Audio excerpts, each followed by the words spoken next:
वितरण अधिकारी याची नेमणूक करण्यात यावी। सन्मान्य सदस्य प्रताप अडसर साहेब।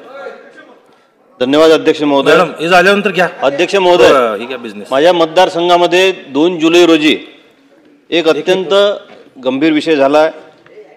मागे रेतीच्या विषयात चर्चा चालू असताना माननीय सन्मान्य सदस्य नानाभाऊ पटोले यांनी तो विषय घेतला की सगळी कारवाई झाली पाहिजे, सगळ्या गोष्टी झाल्या पाहिजे आणि माझ्या मतदारसंघातील महसूल अधिकाऱ्यांनी अत्यंत चांगली कारवाई त्यामध्ये केली, अनेक गाड्या पकडल्या। परंतु त्याचा राग काढून आमचे इथले सन्माननीय माजी आमदार काँग्रेसचे त्यांनी एक निवेदन देताना त्या तहसीलमध्ये जाऊन त्या तहसील अधिकाऱ्यांना अत्यंत असंवैधानिक भाषेत घाणेरड्या शब्दात शिव्या दिल्या।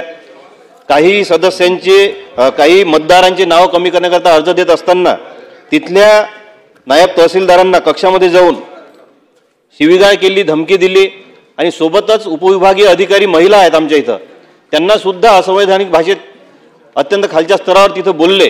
ते बोलत असताना तहसीलदारांनी त्यांना विनंती केली की साहेब या पद्धतीने तुम्ही असंवैधानिक भाषा वापरू नका। त्यानंतर त्यांनी असं सांगितलं की मी अशीच भाषा वापरेल, तुमच्याकडून जे होते ते करून घ्या, माझ्यावर 353चा गुन्हा दाखल करा, अशी धमकीसुद्धा त्यांना दिली। त्या संदर्भात पूर्ण संघटनेनं जिल्हाधिकारी महोदयांना निवेदन दिलेलं आहे। आपण एकीकडे अधिकाऱ्यांकडून चांगल्या कारवाईची अपेक्षा करत असताना ते जर चांगलं काम करत असतील तर त्यांना आडकाठी करणाऱ्या अशा लोकांच्या विरोधात अधिकाऱ्यांच्या पाठीशी उभं राहणं अत्यंत आवश्यक असं मला वाटते।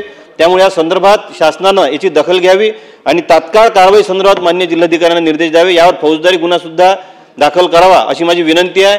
मी आपल्याकडे हे त्या संघटनेचं निवेदन महसूल अधिकाऱ्यांच्या हे आपल्याकडे पाठवत आहे, आपण या संदर्भात शासनाला निर्देश द्यावे ही विनंती।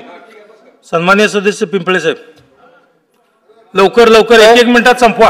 अध्यक्ष महोदय, 11वी प्रवेश प्रक्रिया जे आता महाराष्ट्र शासनानं ऑनलाईन सुरू केलेली आहे त्याच्यामुळे माझी शासनाला विनंती आहे की 11वीची प्रवेश प्रक्रिया फेरी मुदत दिनांक 5 दिवस हे अजून वाढवून देण्यात यावी।